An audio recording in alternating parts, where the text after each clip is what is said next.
Shalom, shalom, peuple de Dieu de partout dans le monde, vous qui êtes en train de nous suivre, bienvenue dans Sapad TV, votre chaîne à l'image des dieux, cette chaîne que le Seigneur nous a donnée pour que nous puissions être en communion avec lui et surtout qu'il imprime sur nous son image. Aujourd'hui, ce matin, nous sommes dans notre tranche de transformation, de restauration, étoile du matin. Cette tranche, comme vous savez, ça nous aide à marcher, à écouter la pensée de Dieu tôt le matin et de marcher avec.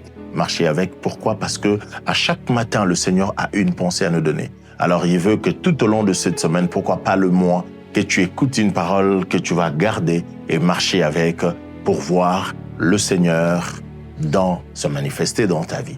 C'est votre frère David Malaba-Chams et le présentateur de cette émission, cette tranche étoile du matin.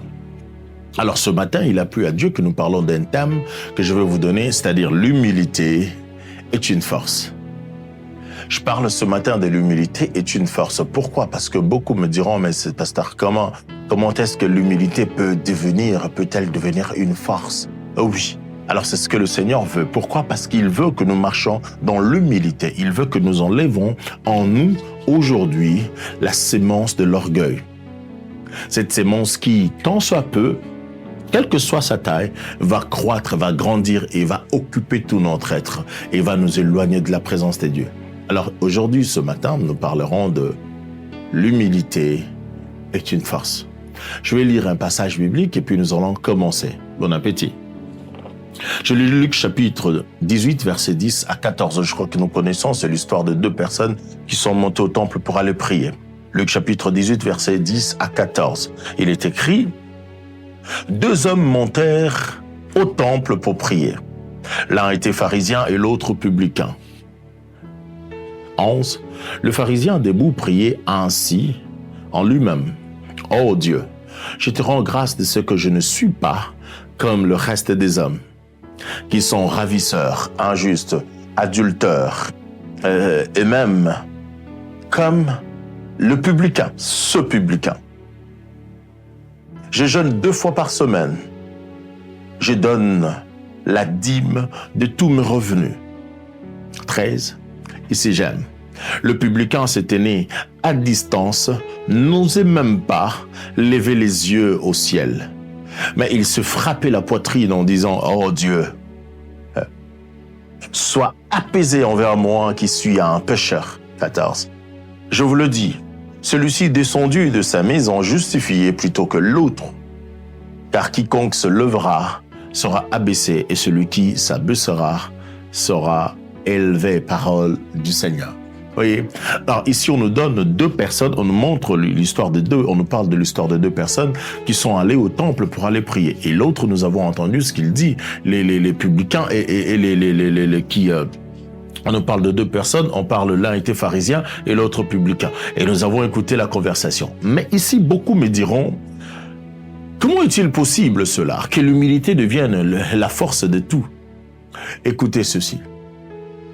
Je sais que ça peut nous rendre, ça peut être quand même un peu compliqué dans notre esprit d'entendre que l'humilité est une force. Mais ici, j'aimerais peut-être le dire mieux. L'humilité, non seulement qu'elle est une force, mais l'humilité, c'est la force des forces. C'est la force des forces. C'est la force de tout. C'est-à-dire, c'est la plus puissante des forces qui puisse exister dans le monde. Et c'est ce que nous allons voir aujourd'hui. Écoutez ceci. Le royaume de Dieu ne fonctionne pas de la même manière que celui des hommes ou que celui du monde. Dans le royaume des hommes, celui qui est humble, en réalité est faible. Celui qui est humble, en réalité est impuissant. Celui qui est humble est en réalité limité. Celui qui est humble est en réalité perdant. Je m'en vais prendre même autre chose en te disant que c'est une personne qui n'a pas de relation, qui n'a rien, qui n'a personne. Voyez? Alors ici, j'aimerais planter les décors pour te dire que le royaume des dieux ne fonctionne pas comme le royaume des hommes.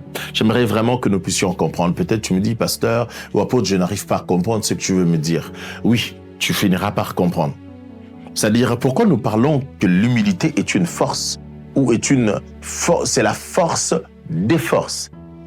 Parce que le royaume des dieux travaille sur ses principes, fonctionne dans ses principes. Et les principes du royaume des dieux, c'est diffère des principes du royaume du monde. Dans le royaume des hommes, le plus fort est celui qui a tout. Le plus fort est celui qui possède. Le plus fort est celui qui a. Et celui qui est considéré comme le plus fort de tout, le plus puissant. Et celui qui a des relations. Mais par contre, dans le royaume des dieux, ce n'est pas pareil. Parce que je le lis tout à l'heure dans le royaume des hommes, on parle, celui qui est humble, en fait, c'est un homme qu'on pense, ou c'est une personne dont on pense qu'elle n'a pas de relation. Elle n'a personne pour défendre sa cause. Et cette personne devient humble. Et celui qui est humble, selon le royaume des hommes, c'est celui qui est limité. Il n'a pas beaucoup d'options. Lorsque tu n'as pas assez d'options, tu es tellement limité, on dit, ben écoute, c'est un homme de rien. C'est comme ça qu'on définit l'humilité ici. Alors, dans le royaume des hommes, celui qui est humble, en fait, on a l'impression de penser que mais c'est quelqu'un qui est trop faible. Il est vraiment faible, il est impuissant. Imagine que tu es en train de rouler, quelqu'un te cogne et tu descends, et c'est lui qui tonne sur toi. Alors qu'il est dans l'erreur. Et lorsqu'il tonne, pourquoi? Parce que il t'a cogné, mais sa voiture s'est endommagée et la tienne également. Mais lui ne voit pas le dommage sur ta voiture, ton véhicule, mais il ne voit que les dommages qui est sur sa voiture, alors que, encore, c'est lui qui est dans l'erreur. Et il se met à crier, il se met à se fâcher, il se met dans tous ses états. Et toi, tu es calme, tu ne dis absolument rien. Vous savez, du coup, on dit, c'est un homme faible, il est limité, il ne peut rien, il n'a pas de relation, il peut appeler personne, personne ne défendra sa cause. C'est comme ça que le monde voit l'humilité, en fait. C'est quelqu'un de rien, c'est quelqu'un de faible, c'est quelqu'un de limité, en fait. Mais dans le royaume des dieux, ce n'est pas pareil. Dans le royaume des dieux, une personne humble n'est pas vue de cette manière-là. Ici, j'aimerais te dire, dans le royaume des dieux, l'humilité est une force au-dessus de toutes les autres forces qui puissent exister. C'est-à-dire, dans le royaume des dieux, l'humilité est une force au-dessus de toutes les autres forces, toute autre force qui puisse exister sous le soleil. C'est l'humilité, la force des forces. Et ça, c'est dans le royaume de Dieu. Et nous allons le voir un peu et expliciter cela, le voir un peu plus bas pour comprendre. Et dans le royaume des dieux, celui qui est humble est en réalité le plus fort. Toujours dans le royaume des dieux, celui qui est humble. Lorsqu'on pense dominer l'homme humble, ça j'aime. Lorsque tu as pensé que tu marches sur celui qui est humble, tu es en train de l'écraser, tu es en train de le dominer. Lorsque tu penses cela, en réalité, c'est que tu ne sais pas que dans le royaume des dieux, c'est lui la personne humble est en réalité, oh my God, ça j'aime. Lorsqu'on pense dominer l'homme humble, en réalité, c'est lui qui te domine. Donc, comprenons que c'est l'inverse, en fait. C'est-à-dire, si dans le monde, celui qui est humble et faible ne domine pas. Mais dans le royaume des dieux, c'est celui qui est humble qui domine. Voilà pourquoi Dieu veut que tu sois humble. Voilà pourquoi il te demande de l'humilité aujourd'hui. Voilà pourquoi il veut que tout au long de cette journée, que tu marches avec l'humilité. Je ne sais pas ce que tu vas rencontrer. Je ne sais pas qui tu vas rencontrer. Je ne sais pas quoi tu vas rencontrer. Mais tout ce que je sais, c'est que Dieu te demande ce matin de prendre l'humilité comme ton héritage, comme ton pain quotidien. Marche avec. Dis, je veux être humble et je suis humble. Et cela ne se dit pas, mais cela se vit, l'humilité. L'humilité ne se proclame pas, l'humilité ne se déclare pas, mais l'humilité en réalité se vit. Tu dois vivre l'humilité. Alors dis-toi aujourd'hui que je vais au travail vivre l'humilité. Je vais au marché, mais vivre l'humilité. Je vais à l'université, mais vivre l'humilité. Partout où j'irai, je veux aujourd'hui vivre dans l'humilité. Je prends l'humilité comme mon pain quotidien. Et surtout, n'oublie pas cette vérité, que dans le royaume des dieux, c'est lui qui, lorsqu'on pense qu'on a dominé l'homme humble, en réalité, c'est l'inverse. C'est l'homme humble qui est en train de dominer. Amen. C'est très important. Mais dans le royaume des dieux, nous venons de le lire, je prends le premier point. Le premier point, je parle de l'humilité n'est pas une faiblesse, mais une force que l'on méprise souvent, très souvent même. Nous négligeons l'humilité. Nous pensons que l'humble, c'est celui qui est négligeable. On ne sait pas que l'humilité, c'est la force des forces, je le dis tout à l'heure. Alors, le premier point, je parle de l'humilité n'est pas une faiblesse, mais une force que l'on méprise souvent. Exemple. Le premier exemple. Remarquez dans le film, je crois que vous connaissez ça, regardez dans le film, nous avons deux camps. Nous avons le camp des méchants et nous avons les camps des bons, des gentils. Alors, vous allez remarquer que souvent, l'acteur principal, c'est celui qui évite les problèmes. Généralement dans le film, surtout dans le film des combats, parce que moi j'aime le film des arts martiaux ou encore le film de guerre et tout ça. Alors généralement, les acteurs principaux, ce sont eux qui évitent les problèmes. Ils évitent les problèmes, ils n'en veulent pas. Et vous avez de l'autre côté les méchants qui viennent provoquer parce qu'ils veulent une confrontation. Mais nous connaissons comment ça finit. Nous connaissons comment ça finit. Ça finit toujours par être tabassé. Tous les méchants sont tabassés. Et c'est celui qui évite les problèmes en amour qui devient le plus fort. Et c'est exactement ça, l'humilité. Voyez, ce n'est pas parce que je ne veux pas me confronter à toi que je suis faible. Ce n'est pas parce que je ne veux pas te tenir face que je suis faible. Non, c'est juste que je suis humble. Le Seigneur demande à quelqu'un aujourd'hui de vivre dans l'humilité, peu importe, même si tu sais que tu as raison, même si tu sais que ce qu'il dit n'a pas raison, même si tu sais qu'ils ont tort, mais Dieu te demande à toi aujourd'hui de vivre dans l'humilité. Il veut que tu sois humble parce qu'il connaît que l'humilité est la force de force. Pourquoi il veut que tu sois humble? Parce qu'il sait lorsque le monde ou lorsque certaines personnes vont penser te dominer, en réalité, c'est toi qui vas dominer sur eux. Alléluia. Qu'est-ce que c'est bien que de vivre dans l'humilité. Merci Seigneur. Et je continue encore, je prends le deuxième point et je prends le deuxième exemple. Le diable se trompe toujours. Ça, c'est ce que nous oublions, que le diable, lui, se trompe toujours. Je pense que ce sera mieux, je vais demander à la coordination de SAPAD de prendre une émission, de faire un live pendant un peu très longtemps de parler de ce thème humilité. Parce que je suis en train de croire que on doit aller au-delà de ce 15 minutes, parler en long et à large de ce thème parce que ça va vraiment bénir. Le diable, lui, se trompe toujours. Ça, c'est le deuxième exemple. Il se trompe toujours. Il n'a jamais su à vous faire la bonne lecture, en fait. Le diable se trompe toujours. Il a pensé au commencement qu'il était digne d'occuper la place de notre Dieu. L'orgueil. Le diable a pensé au commencement qu'il était digne d'occuper la place de Dieu. Il a pensé qu'il était digne de se mettre au trône de Dieu, sur le trône de Dieu. Vous voyez, mais il ne s'est jamais mis sur ce trône. Il ne s'est jamais mis là. Il a été précipité. Vous comprenez? Donc là encore, il s'était trompé. Puisqu'il était dans la gloire, puisqu'il était célébré, puisqu'il était un ange de lumière, puisqu'il était, alors il a confondu, il a pensé qu'il pouvait aussi s'asseoir sur ce trône-là, sur cette chaise-là, et il s'est jamais mis là. Vous imaginez? Donc là encore, voilà un peu, c'est de l'orgueil. Voyez? Un orgueilleux, c'est celui qui pense être capable. Quand il arrive quelque part, il pense que la première chaise là, c'est là où il doit être. Et lorsqu'on le met derrière, il se fâche. Pourquoi on l'a mis derrière? Et ça, c'est de l'orgueil. Et c'est ça, un orgueilleux. Vous savez, l'orgueil, oh mon Dieu, je te le souhaite pas. L'orgueil a fait rater beaucoup de personnes, de millions dans les affaires. L'orgueil a fait rater beaucoup de personnes les opportunités de mariage. L'orgueil a fait rater beaucoup des opportunités à plusieurs personnes, juste parce que ils ont été orgueilleux. L'orgueil aujourd'hui a détruit les familles juste à cause de cet ennemi qui vient. Il vient comme un renard qui rentre sans faire de bruit, mais cependant il a une mission qui est de détruire les vies. Combien de vies sont détruites? L'orgueil a détruit de ministères. L'orgueil a détruit de vies qui n'écoutaient pas, juste par l'orgueil. Le diable s'est trompé par l'orgueil. C'est l'orgueil qui l'a trompé, vous voyez. Et on va plus loin.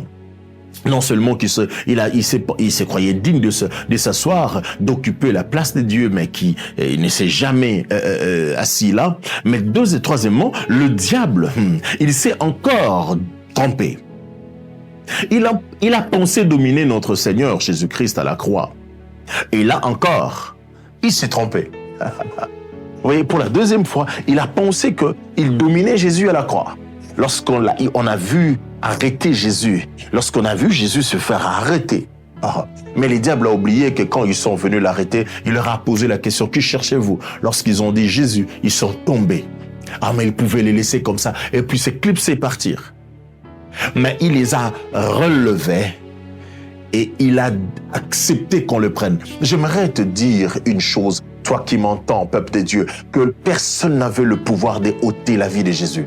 Personne n'avait le pouvoir d'arracher la vie de notre Seigneur. Personne n'avait le pouvoir de le prendre de force. Personne ne pouvait le faire. Mais il a donné de sa vie. Il a donné sa vie lui-même. Ce n'était pas qu'il était distrait et il s'est rendu compte après qu'il était déjà dans l'embuscade. Non, Jésus a donné sa vie à ta place. Il savait ce qu'il faisait. Il savait que c'était là. C'était de cette mort-là qu'il était appelé à passer. Et c'est ainsi qu'il s'est donné à ta place, que le diable ne t'y trompe pas. Jésus s'est donné à ta place. Et là encore, le diable a vu qu'on a saisi Jésus. Il a oublié qu'ils étaient tombés, il les a relevés et puis ils l'ont arrêté. Il a oublié cela. Et lui, il a pensé qu'il était en train de gagner. Il a vu l'homme de Galilée accepter la croix, monter à la croix de Golgotha. Il lui a vu être fouetté, être pendu au bois, alors qu'il est écrit qu'il soit maudit celui qui est pendu au bois. Et lui, il a dit, voilà, il est maudit, je l'ai eu enfin. C'est qu'ils ne savent pas. Ce qu'ils ne savaient pas qu'il était en train de se tromper alors largement. Parce que s'il avait la révélation de ce qui se passait, je ne crois pas que le diable accepterait. Je ne crois pas qu'il accepterait que Jésus-Christ soit sacrifié, soit pendu au bois. Jésus soit pendu au bois. Alléluia. C'est merveilleux. Écoutez ceci. Un orgueilleux est celui qui a une fausse image de lui-même. Un orgueilleux, c'est celui qui pense que c'est lui qui peut et que les autres ne peuvent pas. Un orgueilleux, c'est celui qui pense qu'il est digne, mais les autres ne le sont pas. Un orgueilleux, c'est celui qui pense que il mérite un peu plus, pas comme les autres. C'est un orgueilleux.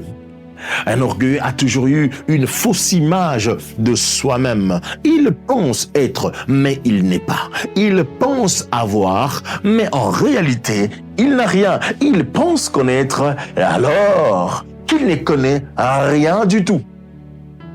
C'est ça un orgueilleux.